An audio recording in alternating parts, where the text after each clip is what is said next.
Okay,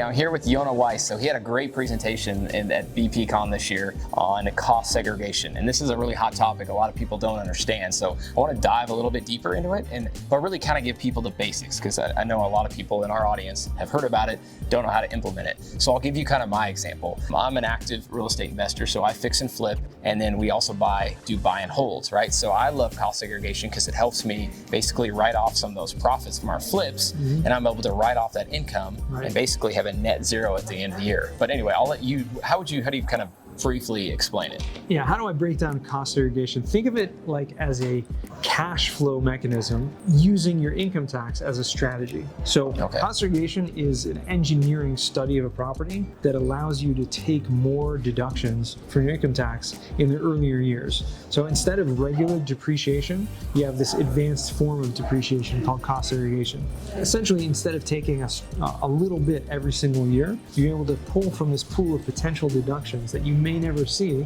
and actually take a huge lump sum in the first year, the first few years of ownership. So like I said, it's unbelievable. The government actually allows you to take more deductions than you even thought you could.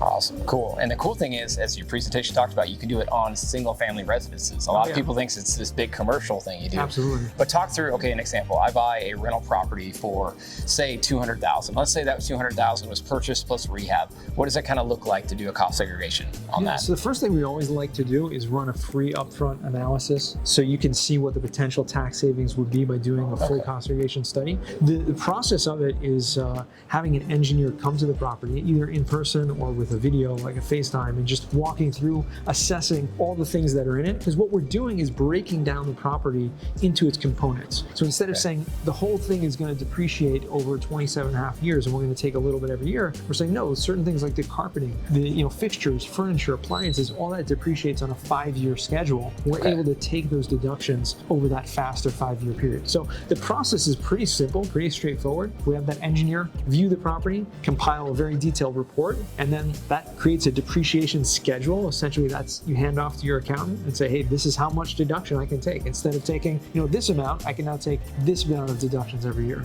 Awesome, Yona. And give people a perspective of what the numbers look like. And I know every property's different, but that same example of a $200,000 house, how much deduction on average do you think people can deduct in year one? Yeah, so if you didn't do a cost seg on a $200,000 house, again, divide that by 27 and a half, and you're going to end up with like about $5,000 a year as a deduction. That's regular depreciation. But take the cost seg, and now you can potentially take 20 or 30% of that upfront in the first year. So you're talking about $40,000, $50,000, $60,000 instead of that $5,000 deduction. And so that's the power of it, is pulling from that pool of deductions and now increasing your cash flow by not having to pay that tax. And guess what you can do with that money? Whatever you want. Exactly. I you love can reinvest that and help to grow. And this is why it's such a powerful tool, because it helps people to scale, to have more money that you can now take those tax savings and reinvest and buy a down payment on a new property. Yeah, one of my favorite things, it's like a free loan from the IRS, right? It's interest, not free, interest only, 0% interest. Yeah, interest free. Not free, you gotta pay it back at some point, unless you just keep, well, we won't go that's a whole nother subject. But okay, but I wanna talk about, so now you got that write-off. Let's say it is $20,000 or $30,000 on that $200,000 house. In my situation, because I'm an active flipper or a wholesaler or buying and selling property, I can write it off against that profit. But I want to talk more to the people who maybe aren't an active real estate investor. How do they take advantage of it? So it's very important to note, if you're not an active real estate professional, active real estate investor, the depreciation, deductions, and cost segregation is going to be limited to just your passive or rental income. And so you're not able to benefit from it as much as someone like yourself who's an active investor. Now, if you are a real estate professional, like you said, you can then use those deductions to offset not only your passive, your rental income, but also your active or W-2 or any other source of income that you have. And that's really the power of it.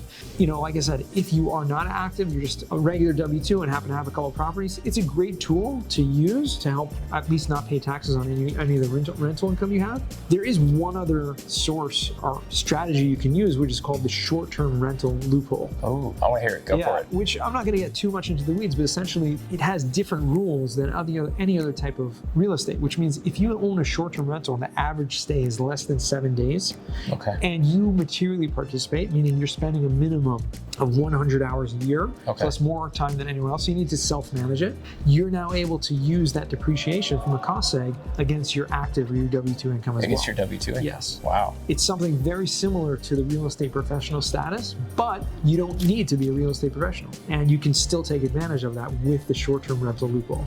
Wow, that's powerful. Any other ways? Because that's what I always talk to a lot of people that are not active investors, but I'm like, hey, this is such a powerful strategy. Have you found any other ways, if they're not an active real estate professional or they're not doing this short-term thing, have you found other ways that they're able to really capitalize on that other than just writing off their rent income? Not really. Unfortunately, there's a lot of gurus out there talking about, oh, cost seg is so great and everything like that, and it can offset all my income, but they fail to miss what we just discussed, is that there are limitations. So unfortunately, either you or your spouse, that's a really important note.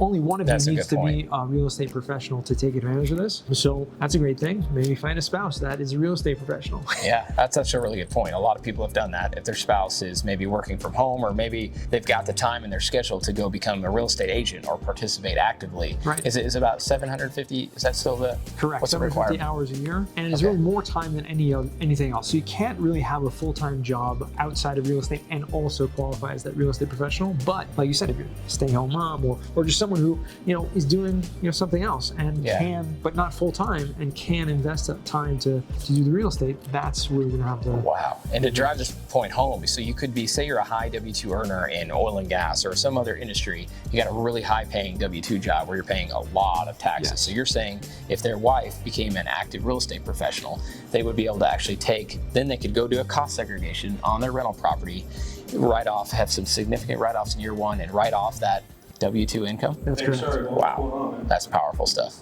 Cool.